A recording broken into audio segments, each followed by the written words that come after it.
North Malabar chamber of commerce മൂന്നാമത് sevens സ്വർണ്ണ cup football tournament April 21 മുതൽ 28 വരെ നടക്കും. 21 വൈകിട്ട് 6 മണിക്ക് കണ്ണൂർ പോലീസ് ടർഫ് ഗ്രൗണ്ടിൽ city police commissioner P Nithin Raj ഉദ്ഘാടനം ചെയ്യുമെന്ന് chamber president T K. Ramesh Kumar വാർത്താസമ്മേളനത്തിൽ അറിയിച്ചു.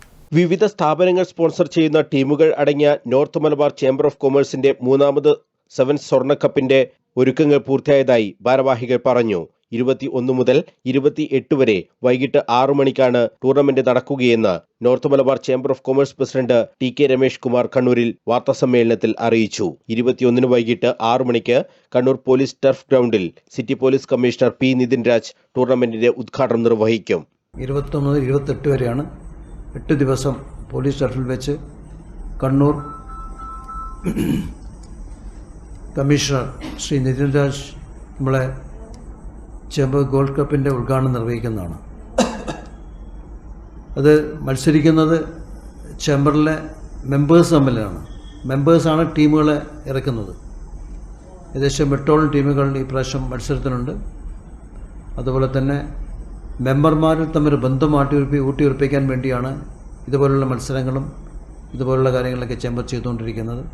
ഇത് മൂന്നാമത്തെ എഡിഷനാണ്. കഴിഞ്ഞ 2023 ഞങ്ങൾ തുടക്കം കുറിച്ചത്. 23, 2024, 25ാമത്തെ പ്രോഗ്രാമാണ് ഏപ്രിൽ മാസം 21 മുതൽ നടക്കാൻ പോകുന്നത്. ജില്ലാ panchayat vice president advocate Binoy Kurian, Nikshan electronics MD MMV Moidu, മുൻ സന്തോഷ് ട്രോഫി താരം ബിനീഷ് കിരൺ എന്നിവർ ഉദ്ഘാടന ചടങ്ങിൽ മുഖ്യാതിഥികളായി പങ്കെടുക്കും. ഉദ്ഘാടന മത്സരത്തിൽ നിക്ഷൻ ഇലക്ട്രോണിക്സ് കണ്ണൂരും ABC സെയിൽസ് കോർപ്പറേഷൻ കണ്ണൂരും തമ്മിലാണ് ഏറ്റുമുട്ടുക.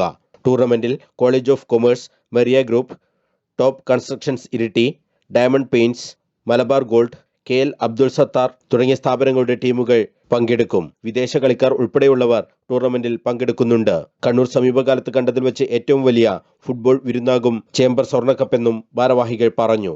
ചേംബർ ഭാരവാഹികളായ K. Narayanankutty, Dinesh Alingal, Hanish K. Vaniyankandi, EK. Ajith Kumar എന്നിവരും വാർത്താസമ്മേളനത്തിൽ സംബന്ധിച്ചു. News bureau, Kannur.